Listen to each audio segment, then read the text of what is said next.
오늘은 성경 에스겔서 40장에서 41장까지의 말씀을 함께 읽었습니다.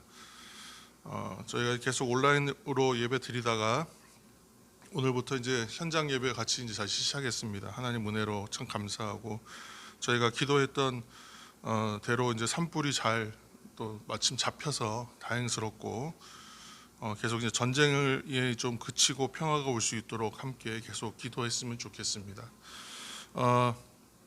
우리가 에스겔서의 말씀을 이제 큰 틀에서 보면 죄에 대한 심판의 부분과 이제 심판 이후에 회복과 구원의 약속이 회복되는 것에 대한 크게 두 부분으로 되어 있는데, 하나님은 죄에 대해서는 반드시 심판하시고 또 죄에 대한 심판이 있어야만 하나님의 긍휼과 자비가 베풀어진다는 것, 그러니까 죄의 대가는 치러야 된다는 것을 사실은 성경의 메시지는 말씀하고 있어요. 근데 이 죄에 대하여 우리가 그 죄가를 치르지 않고 주님께서 대속하여 죄를 치르셨기 때문에 우리가 죄가 있으나 죄에 대하여 내가 무언가 거기에 대해서 뭔가 대가를 치러야 된다는 의식이 좀 약한 건 사실입니다. 우리가 이해가. 하지만 에스겔서를 통해서 이제 보는 말씀은 하나님은 죄에 대해서 반드시 심판하신다.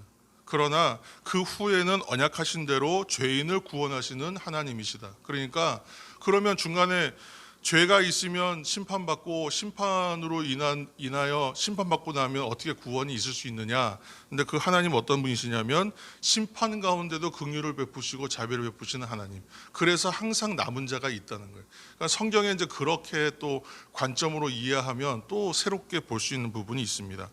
그러니까 에스겔서에 그래서 죄의 결과로 인하여 결국은 현재의 절망을 넘어서 장차 하나님이 주시는 구원의 소망, 이거를 좀 보여주시는 메시지. 그러니까 죄는 있어요. 현재 죄로 인하여 심판받고 있어요. 그러나 이것으로 끝나는 것이 아니라 현재의 이 절망스러운 상황을 넘어서 장차 구원의 소망을 보여주신다. 그래서 에스겔서를 구약의 복음서다, 이제 이렇게 또 별명하기도 합니다.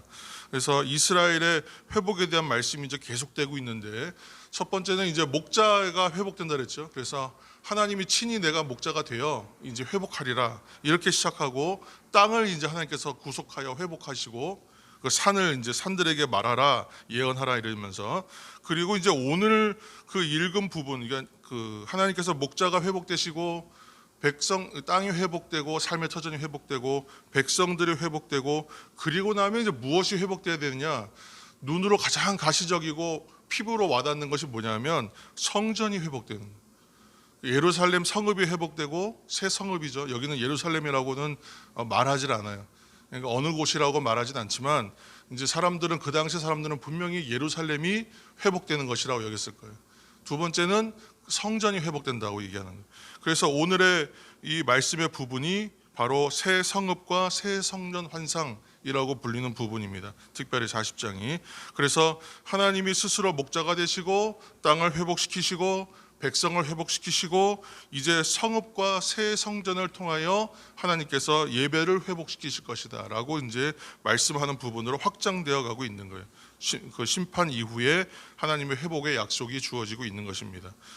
지금은 이 역사적 배경을 보면 심판으로 인해 이미 에스겔과 백성들은 포로로 와서 끌려온 지가 오래되었고 수년이 지난 상태고, 이제는 지금 갓 예루살렘이 바벨론에 의하여 완전히 멸망당한 직후의 이야기거든요.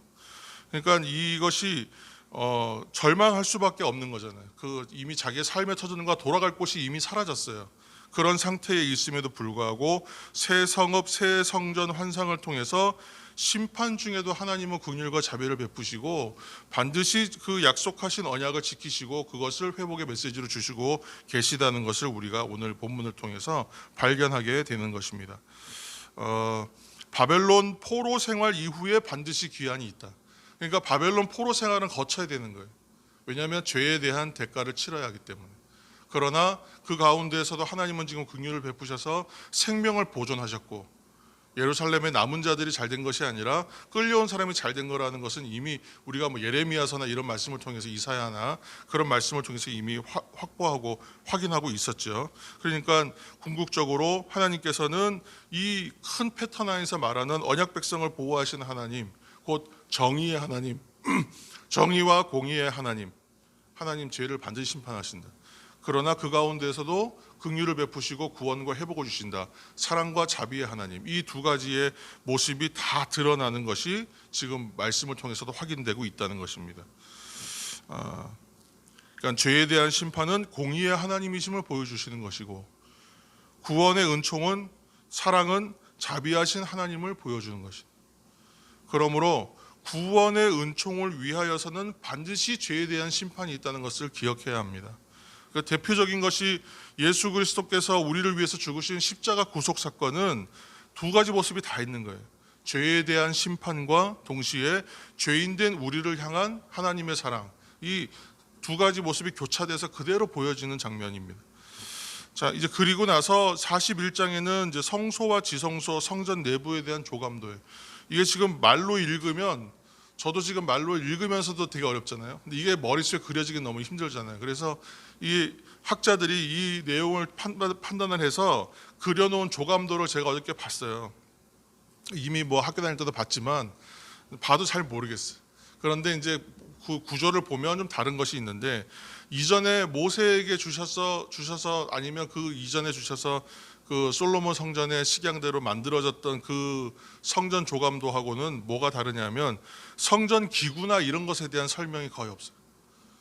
건물 구조에 대해서만 설명해요. 그렇죠? 그래서 그런 차이가 있고 모양은 좀 확실히 다릅니다. 그래서 이것은 이제 좀 환상 중에서 본 것이기 때문에 그걸 정확하게 그려내기가 어려워요. 조금씩 다 그림이 다르더라고요.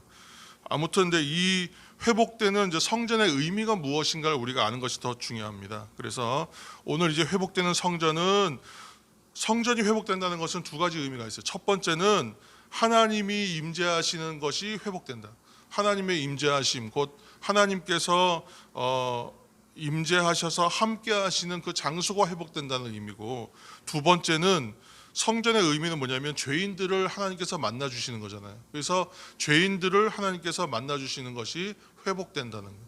하나님이 임재하시고 죄인들을 만나 주신다는 것이죠. 자, 오늘 제 말씀 가운데에 우리가 한 절 읽을 텐데 40장 4절 말씀을 저희가 보겠습니다.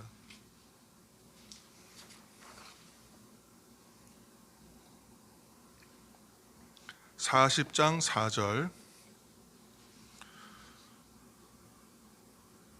네, 40장 4절. 그 사람이 내게 이르되 인자야 내가 내게 보이는 그것을 눈으로 보고 귀로 들으며 내 마음으로 생각할지어다. 내가 이것을 내게 보이려고 이리로 데리고 왔나니 너는 본 것을 다 이스라엘 족속에게 전할지어다 하더라. 아멘. 이 한 절 안에 하나님께서 주시는 명령형이 네 가지 말이 나와요. 히브리 원문을 보면 동사가 네 개가 나오는데, 명령형 동사. 전부 이제 하나님께서 그러니까 왜 선지자를 불러서 지금 말씀하시는가, 부르시는 목적에 대해서 얘기하는 거예요. 그게 뭐냐면 네 가지가 나오는데, 보라, 그죠?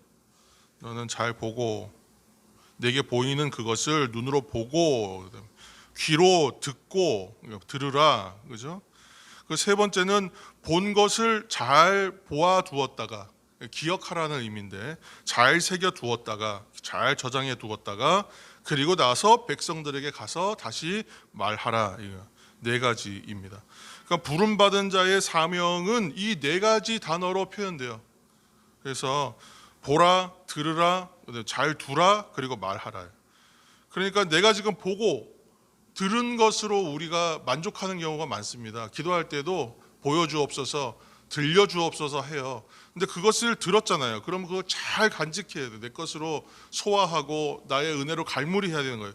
그리고 나서는 어떻게 돼요? 다시 말해야 돼요. 목적은 뭐예요? 잘 전하기 위해서 갈무리하는 거예요. 내가 잘 받고 누리려고 하는 것이 아니라 잘 전하기 위해서. 이게 부름받은 자의 사명은 이 네 가지의 단어로 표현되는 것 같아요. 그래서 이 말씀 이제 한번 우리가 읽었는데, 부름받은 자의 사명은 이 말씀 한 절에 다 요약되어 있다고 생각합니다. 그래서 에스겔 선지가 지금 하는 목적은 뭐예요? 장래에 회복될 성전과 성소와 지성소의 모습을 지금 바벨론에서 포로 생활하고 있는 백성들에게 잘 전하는 것이 목적입니다. 포로 생활하고 있는 이스라엘 백성들, 절망하고 낙심하고 소망이 없는 사람들에게 메시지 줄 수 있는 건 지금 에스겔밖에 없거든요. 에스겔의 입술을 통하여 선포되는 메시지가 유일한 소망의 메시지예요. 이 땅에 살아가는 사람들에게 유일한 소망의 메시지는 하나님의 메시지라는 뜻이에요. 그래서 지금 에스겔을 통하여 그 말씀이 이제 전해져야 하기 때문에 잘 보고 듣고 잘 새겨서 간직해서 잘 전해야 하는 것입니다. 유일한 통로입니다. 그래서 장차 이제 회복될 예루살렘 성전에 대한 환상을 정확히 보고 듣고 가슴에 새겨둬야만 했던 것이 에스겔 선지자의 사명. 그리고 그는 이제 보고 들은 그 회복의 말씀을 이스라엘 백성에게 정확히 전달해야 되는 사명자로 부름받았구나 우리가 발견하게 됩니다. 그런데 이 사실은 오늘날 우리 성도들에게도 동일하게 적용됩니다. 곧 복음의 전달자로서 성도들도 그렇게 부름받았고 그렇게 쓰임받기 위해서 준비되는 시간입니다.